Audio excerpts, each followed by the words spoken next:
Good morning everyone. यहाँ पे बन रहा है सुबह का नाश्ता और आज बना रही हूँ नाश्ते में चने की एक सब्जी। इसको हम लोग बंगाली में बोलते हैं छोला और घुगनी। इसके साथ हम लोग मुरमुरा खाने वाले हैं। तो ये ना बहुत ही एक इजी सिंपल सा ब्रेकफास्ट और हेल्दी भी है, क्योंकि देखिए चना तो हेल्दी है ही। तो फटाफट से थोड़ा सा चना आलू के साथ बॉईल कर लिया था और अभी धनिया पत्ता, हरी मिर्ची, प्याज, टमाटर सब कुछ चॉप करके इसमें डाल दिया है थोड़ी सी तेल में। इसको बस चला लेने से ही बन जाता है बहुत ही हेल्दी स्नैक्स भी बोल सकते हो, ब्रेकफास्ट डिश भी बोल सकते हो। और साथ में यहाँ पे चाय भी बन गया है। तो सौरभ गया है मार्केट, सौरभ आ जाएगा उसके बाद हम लोग चाय और नाश्ता करेंगे। बाहर बहुत अच्छी बारिश हो रही है। सुबह नींद से उठ के ही देख रहे हैं चारों तरफ एकदम अंधेरा अंधेरा सा छाया हुआ है। आज वैसे हम लोग थोड़ा लेट भी नींद से उठे हैं, क्योंकि आज मेड भी काफ़ी लेट आई थी। यूजुअली 6 बजे आती है, लेकिन आज थोड़ा सा मतलब हमारा ही थोड़ा मिसकम्युनिकेशन की वजह से थोड़ा गड़बड़ हो गया था। तो वो आई थी आज 10 बजे और हम लोग नींद से उठे हैं 9:30 बजे। ठीक है, उठ के देख रही हूँ कि चारों तरफ एकदम अंधेरा है। रूम भी एकदम अंधेरा होकर रखा था ना क्लाउड की वजह से, तो टाइम का भी पता नहीं चला। 9:30 बजे जब मेरी नींद खुली उस टाइम पर मैं टाइम देख रही हूँ कि ऑलरेडी 9:30 बज चुका है। फिर तो फटाफट से उठ के मैं सोच रही हूँ कि दीदी तो आई ही नहीं काम पे। फिर मैंने उनको कॉल किया, सॉरी दीदी नहीं, मैं एक्चुअली उनको आंटी बोलती हूँ, क्योंकि फिर से हमारा जो लास्ट वाला मेट थी वो छोड़ के चली गई है। तो अभी लास्ट ऑलमोस्ट 10-15 दिन से एक नया आंटी हमारे घर पे काम पे लगी है। मम्मी की एज की है वो, तो मैं आंटी ही बोलती हूँ। तो फिर मैंने आंटी को फ़ोन किया, मैंने बोला आंटी आप आई नहीं। तो बोला कि मैडम आपने तो बोला था हम लोग घर पर नहीं रहेंगे। तो मैंने बोला नहीं नहीं, हम लोग आ गए हैं, तो आप आ जाओ। तो क्या बात है क्या नहीं सब कुछ मैं आप लोगों को बाद में बताती हूँ।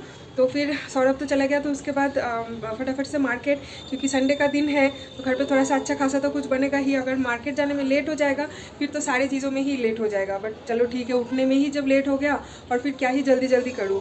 तो देखा कि बारिश भी स्टार्ट हो गया था उस टाइम पे। और देखिए यहाँ पे आप देख सकते हो यूनिवर्सिटी के प्ले एरिया में यहाँ पे काफ़ी लोग हैं और भी सारे थे। आज ना यहाँ पे कुछ मैच चल रहा था सुबह से ही, बहुत ज़ोर ज़ोर से माइक वगैरह भी बज रहा था यहाँ पे। बारिश की वजह से सब यहाँ से एकदम ग्राउंड छोड़ के यहाँ पे जाके शेल्टर ले लिए हैं। तो बारिश में ना यहाँ पे जितने सारे उन लोगों का मार्किंग वगैरह सब कुछ किया हुआ था, वो जो वाइट कलर का क्या बोलते हैं, बंगाली में तो चून बोलते हैं, उससे मार्क करते हैं ना कि मतलब वो स्पेस कितना क्या है उन लोगों का।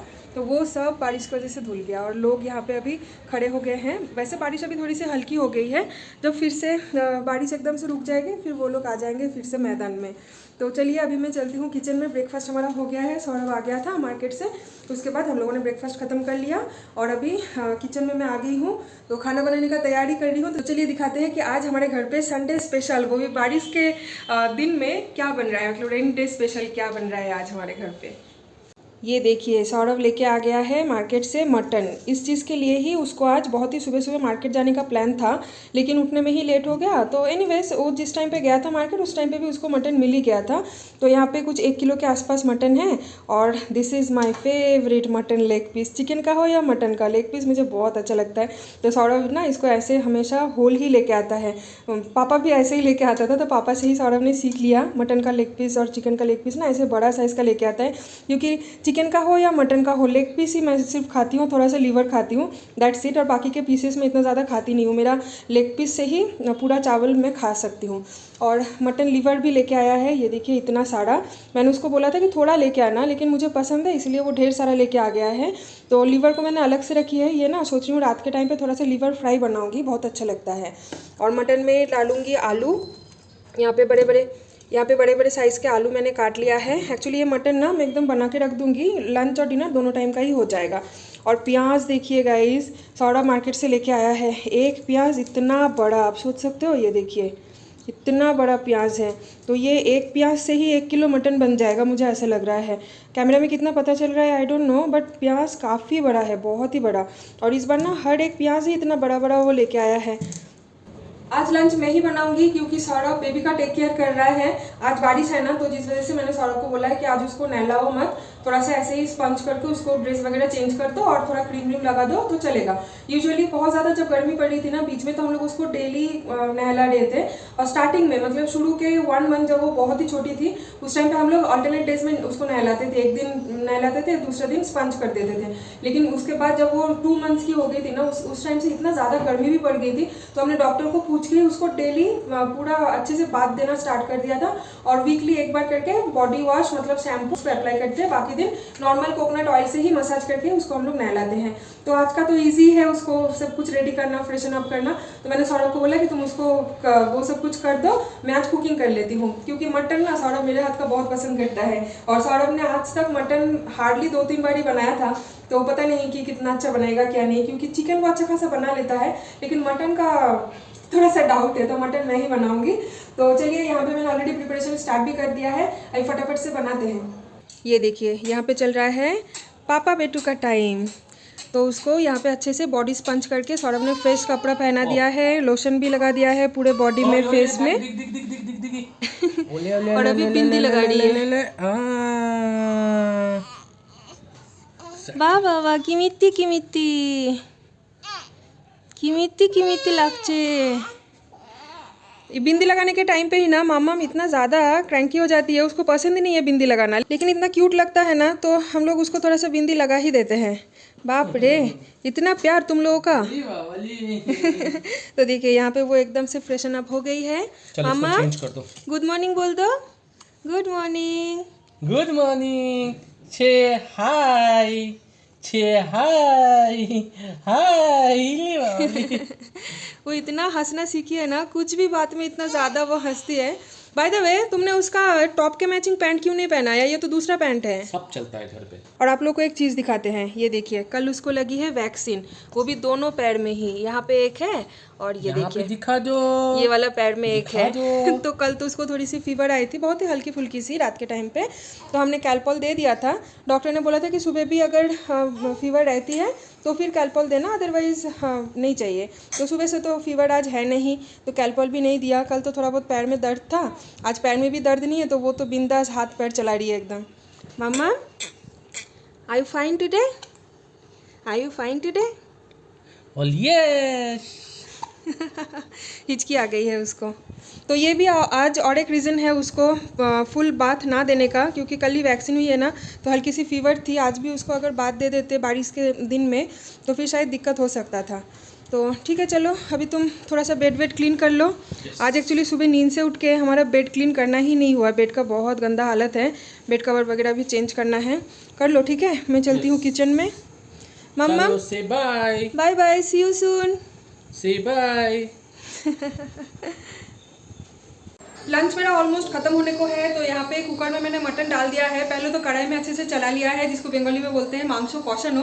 तो मांसो को अच्छे से मैंने कौशा लिया है। क्या हिंदी बोल रही हूँ, मतलब मटन को मैं अच्छे से चला लिया है ऑयल सेपरेट होने तक, इसको ही बोलते हैं कौशानो प्रोसेस। तो वो कंप्लीट होने के बाद अभी प्रेशर कुकर में मैंने डाल दिया है मटन।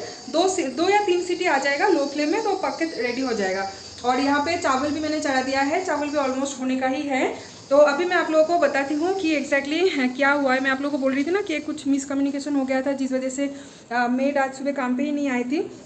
एक्चुअली बात यह है कि आज ये जो व्लॉग आप लोग देख रहे हैं ये हमारे एनिवर्सरी के 7 दिन बाद मैं बना रही हूँ, 1 वीक बाद। येस, और इसके पीछे कुछ रीजंस भी थे, मैं आप लोगों को बताती हूँ थोड़ा बहुत। बीच में मेरा तबीयत भी थोड़ा सा ख़राब हुआ था, मतलब थोड़ा वीक फील हो रहा था और ना मुझे लूज़ मोशन हुआ था एनिवर्सरी के नेक्स्ट टू नेक्स्ट दिन। तो लूज मोशन की वजह से मेरा बहुत तबीयत खराब था, पता नहीं फूड पॉइजन हुआ था या क्या हुआ था मुझे पता नहीं। एनिवर्सरी के दिन जो हम लोग बाहर खाना पीना किए थे, अगर उसकी वजह से मेरा लूज मोशन हुआ होता तो फिर वो शायद नेक्स्ट दिन ही हो सकता था, लेकिन एनिवर्सरी के 2 दिन बाद मेरा ये प्रॉब्लम हुआ था। तो मुझे नहीं लगता कि बाहर के खाने से ये हुआ है, बट फिर भी हो भी सकता है, पता नहीं। बहुत ज़्यादा वीक पड़ गई थी, चक्कर आ रहा था मुझे, साथ में 1-2 बार वॉमिटिंग भी हुई थी। सौरभ ने दवाई वगैरह सब कुछ लेके आया, फिर जाके मेरा मतलब मैं कंट्रोल में आई। अदरवाइज़ मुझे तो ऐसा लग रहा था कि शायद मुझे हॉस्पिटल में एडमिट ना होना पड़े। और ये जो मेरा तबीयत खराब है ना, लूज मोशन वॉमिटिंग वगैरह ये सब कुछ चल रहा था ऑलमोस्ट 3 दिन तक। सौरभ मुझे बोल ही रहा था कि चलो हॉस्पिटल लेके चलते, लेकिन मैं ही थोड़ा सा सह रही थी, ठीक है चलो हो जाएगा करके। बट नहीं, जब लास्ट मोमेंट जब मुझे फील हुआ कि नहीं शायद अब मुझे हॉस्पिटल जाना चाहिए, उस टाइम पे देखा कि मैं थोड़ा बेटर फील करने लगी। होम रेमिडीज़ वगैरह ट्राई करने के बाद ही नारियल पानी ली थी, बहुत कुछ। तो ये सब कुछ के बीच में 3 दिन तो मैं वैसे ही व्लॉग नहीं बना पाई। बेबी का टेक केयर, घर का सब कुछ काम, कुकिंग वगैरह सब कुछ सौरभ अकेला हाथ ही संभाल रहा था। मैं बस पूरा दिन 3 दिन तक मैं लेटी हुई थी। बेबी को फीड करवाने के लिए ही मैं उठती थी और नहाने के लिए, खाना खाने के लिए, दैट्स इट। और कुछ भी मैं घर का देख ही नहीं पा रही थी, इतना बुरी तरीके से मैं ना एकदम बेड रेस्ट में चली गई थी। बहुत दिन बाद में इतना गंदा वाला मुझे तबीयत ख़राब हुआ था। शायद मेरा इतना बड़ा सी सेक्शन होने के बाद भी मुझे सी सेक्शन में भी इतना काबू नहीं कर पाया जो मेरे इस लास्ट कुछ दिन में जो मेरा तबीयत ख़राब हुआ था। एनीवेज वो तो हुआ, फिर मैं थोड़ा सा बेटर फील करने लगी। फिर बीच में था मामा का डॉक्टर विजिट और साथ में 2.5 मंथ का वैक्सीनेशन। तो लास्ट टाइम जब उसका वैक्सीनेशन लगा था यानी 1.5 मंथ में, उस दिन ना मैं ब्लॉग तो स्टार्ट की थी और वैक्सीनेशन का ब्लॉग वगैरह मैं बनाना स्टार्ट भी कर चुकी थी, लेकिन वो सब कुछ मैं एडिट करके मेरे ब्लॉग में इंक्लूड नहीं किया क्योंकि वो दिन बहुत ही दर्दनाक था मेरे लिए और साथ में मामा के लिए।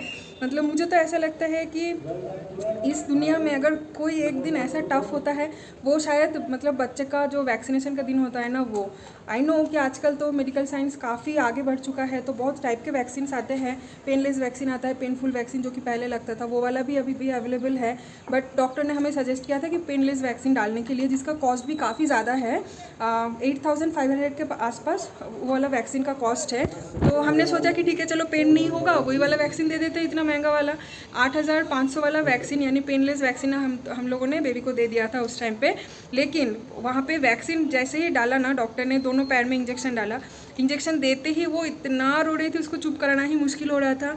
उसका रोना देख के तो मैं रोने लगी, ठीक है। और मैं प्रॉपर ब्लॉग वगैरह बना रही थी, जब मैं एडिट करी थी ना वो ब्लॉग, तब मुझे इतना रोना आ रहा था उसका रोना देख के, तो मैं वो सारे पार्ट कट कर दिया था। मुझे लगा कि नहीं, इतना मतलब मैं ऐसा कर ही नहीं सकती हूँ, बेबी इतना ज़्यादा रो रही है, उसका मैं ये वीडियो में डाल के कंटेंट बनाऊँ, नहीं मेरे से नहीं होगा। तो मैंने वो डाला ही नहीं। तो उस टाइम पे भी उसको हल्की फुल्की सी फीवर आई थी, पैर में दर्द था पूरा एक दिन। पैर में दर्द कुछ ही घंटों के लिए रहता है, उसके बाद वो ठीक हो जाता है। फिर बेबी थोड़ा सा मतलब लेज़ी फील करती है, बट इतना पेन नहीं होता उन लोगों को, तो इसीलिए ही हम लोग पेनलेस वैक्सीन सिलेक्ट किए थे। तो मुझे लगा कि हाँ चलो ठीक है, पेनलेस वैक्सीन में ही अगर बेबी को इतना तकलीफ हुआ था तो शायद अगर पेनफुल वाला देते तो मैं तो शायद घर छोड़ के भाग जाती उसका रोना धोना ये सब कुछ देख के। तो एनीवेज इस बार भी हमारा था वैक्सीनेशन कल। तो हम लोग क्या किए थे ना, परसों चले गए थे हमारे एक दोस्त के घर, क्योंकि वहाँ पे जो हॉस्पिटल है वो हमारे दोस्त के घर से नज़दीक है। मेरा जो Cloud9 हॉस्पिटल में जहाँ से मेरी डिलीवरी हुई है वो वाला Cloud9 में जो पीडियाट्रिशियन थी जिसके साथ हम लोग कंसल्टेशन कर रहे थे, उनके साथ हम लोग और आजकल कंसल्टेशन नहीं करते हैं कुछ रीजन्स की वजह से। एक होता है ना कि सेटिस्फाई नहीं होते हर एक डॉक्टर से बात करने के बाद, तो वही एक प्रॉब्लम चल रहा था। वो वाला डॉक्टर बहुत अच्छे डॉक्टर है, नो वरीज, बट हम लोग को वो सेटिस्फेक्शन नहीं मिल रही थी उन डॉक्टर से कंसल्टेशन करके। मतलब कुछ भी मैं पूछती थी एज ए न्यू मॉम, मेरे अंदर काफ़ी सारे क्वेरीज क्रिएट होते हैं, तो मैं डॉक्टर को पूछती हूँ कि सर ये क्या है वो क्या है, और वो ना अच्छे से मुझे समझाते नहीं थे, अच्छे से रिप्लाई नहीं करते। तो एक होता है सेटिस्फेक्शन का बात, तो हम लोग उस डॉक्टर से सेटिस्फाई नहीं हो रहे थे।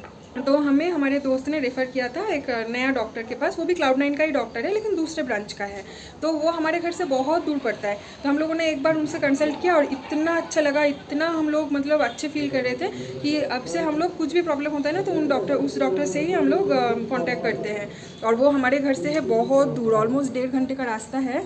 तो उस हॉस्पिटल के नज़दीक में ही हमारा और एक दोस्त है, वो लोग रहते हैं। तो हम लोग उनके घर चले गए थे परसों शाम को उनके घर चले गए थे, रात को उनके घर पे ही हम लोग रहे थे। और उसके बाद नेक्स्ट दिन मतलब कल सुबह उनके घर से नाश्ता वास्ता करके हम लोग चले गए थे Cloud9 हॉस्पिटल। वहाँ पे बेबी का जो रूटीन चेकअप होता है वो सब कुछ हुआ, फिर वैक्सीन लगा वही सेम वाला, और सेम उसका तो रोना धोना सब कुछ। तो उसके बाद वैक्सीन वगैरह लगवा के फिर हम लोग घर चले आए। घर आने के बाद हम लोगों ने लंच वंच किया, फिर रेस्ट किया। बेबी का तो हल्का फुल्का फीवर आया था थोड़ा बहुत रात को, तो कैल्पोल वगैरह दे दिया था, ठीक हो गया था। और पेन भी थोड़ा बहुत था कुछ घंटों के लिए, फिर ठीक हो गया था। तो ये है बात। तो हमने मेड को पहले से ही बोल के रखी थी कि आंटी हम लोग सैटरडे को घर पे नहीं रहेंगे, आप सैटरडे को काम पे मत आओ, आप संडे से आ जाओ। आंटी को हिंदी अच्छे से नहीं आता, ठीक है, आंटी को सुनाई दिया, मतलब आंटी ने ये समझा कि हम लोग गाँव चले जा रहे हैं, हम लोग अभी कुछ दिन नहीं आएंगे, जब आएंगे आपको इन्फॉर्म करेंगे। पता नहीं मैंने इतना कुछ बोला ही नहीं, आंटी कैसे खुद अपना स्टोरी बना लिया। और मैं तो बस भरोसा करके हूँ कि शायद आंटी संडे सुबह को आएगी। फिर आंटी आई नहीं, मैं उनको कॉल कर दी हूँ, तो फिर जाके उनकी बहू ने कॉल उठाया, कॉल रिसीव करके फिर बोला कि अरे मम्मी जी तो बोल रही थी कि आप लोग गांव चले गए हैं, आप लोग तभी आएंगे नहीं, तो मम्मी तो दूसरे घर पे काम पे चली गई है। मैं बोली हूँ कि नहीं, मैंने तो आंटी को ऐसा कुछ बोला ही नहीं, शायद आंटी को समझने में थोड़ा दिक्कत हुआ है, तो आप आंटी को बोलो कि हमारे घर पर काम पे आने के लिए। फिर जाके उनके बहू ने, आंटी उस टाइम पे जिस घर पे काम करती है उस मैडम को कॉल किया, फिर उनके थ्रू उनको मैसेज पहुंचाया कि नहीं हम लोग घर पे हैं आने के लिए। फिर आंटी आई इतना लेट काम करके। आज तो जैसे संडे का दिन है, वॉशरूम वगैरह साफ़ करना होता है, डस्टिंग क्लीनिंग होता है, सब कुछ काम ख़त्म करके गई है इतना लेट। मैं आंटी को बोल रही हूँ कि क्या आंटी आपको मैंने क्या बोला और आपने क्या स्टोरी बना लिया, खुद के मन बनावत कुछ भी स्टोरी बना लिया। आंटी डिनाई कर रही है, बोल रही है कि नहीं मैडम आपने तो ऐसा ही बोला था, आप बोले थे हम लोग गांव चले जा रहे हैं, आप अभी मत आओ काम पे। अब क्या ही बोलूँ, चलो एजेड आदमी है, मतलब एजेड लेडी है, उनके साथ क्या ही मैं बहस करूँ। तो मैंने बोला ठीक है चलो, थोड़ा सा कुछ मिसकम्युनिकेशन हुआ है, कोई बात नहीं, आप अभी से रेगुलर जिस टाइम पे आते थे उस टाइम पे ही आ जाना। तो बोला हाँ हाँ हाँ ठीक है। तो एक इतना बड़ा मिसकम्युनिकेशन हो गया था हमारे बीच में। अब सोचो, मैं अगर ये सोचती कि नहीं आंटी आएगी आएगी करके पूरा दिन चला जाता, आंटी नहीं आती, आंटी के पास फ़ोन भी नहीं रहता है, उनको अगर फ़ोन से मैं कांटेक्ट नहीं कर पाती फिर तो मेरा लग जाता वार्ड, ठीक है, क्योंकि अभी तो फिर इतना सब कुछ के बीच में मुझे फिर से घर का काम करना बहुत ज़्यादा मुश्किल हो जाता है। लास्ट टाइम जो हमारे जो मेट थी, माया करके नाम थी उसकी, तो उसने काम छोड़ दिया क्योंकि इतना सारे घर पे ना वो काम ले लिया था, ऑलमोस्ट 10-12 घर पे काम कर रही थी वो। इतने सारे घर पे काम करते करते उसका हो गया था तबीयत ख़राब, वो थी हॉस्पिटलाइज्ड, बीपी वगैरह लो हो गया था उसका। डॉक्टर ने उसको बोला कि तुम इतने घर पे काम छोड़ दो, हार्डली 2-4 घर पे करो, इतना घर मत पकड़ो। तो फिर उसने बस 2-4 घर ही काम पे रखी थी और बाकी सारे घर छोड़ दिया था, जिनमें से हम भी थे अनफॉर्चुनेटली। तो उन्होंने काम छोड़ दिया और उनके रेफरेंस में ही हमें यह आंटी मिली। उन्होंने, माया ने बोला कि मैडम मेरी एक आंटी है तो मैं उनको रेफ़र करती हूँ, वो आपके घर पे काम कर लेगी। तो मैंने बोला ठीक है। फिर 10-15 दिन हुआ है, ये आंटी अभी काम पे लगी है। लास्ट कुछ महीने से मेट का जो इशू हमारे साथ चल रहा है ना गाइस, सच में हमें तो किसी की नज़र लग गई है, एक भी मेट टिक नहीं पाड़ी है। आप लोगों से बात करते करते कुकर का सीटी भी आ गया है। सच में यार मुझे ना ऐसा लगता है कि इस दुनिया में बोलते हैं ना कि पैसा है तो सब कुछ होता है, लेकिन नहीं, पैसा है तो सब कुछ नहीं होता है। स्पेशली मेड मिलना बहुत मुश्किल बात है। चलिए कुकर का सीटी आ गया है, चावल भी बन गया होगा शायद। चावल का पानी स्ट्रेन कर लेते हैं और फटाफट से लंच करते हैं। सौरभ चला गया है नहाने, मेरा तो नहाना धोना सब कुछ सुबह के टाइम पे ही हो गया था। बेबी भी उठ गई है, वो भी रोने लगी, उठ गई है। কি হয়েছে बाबू, কি হয়েছে सोना माँ? चलिए वो भी उठ गई है, अभी उसको भी थोड़ा सा देख लेती हूँ।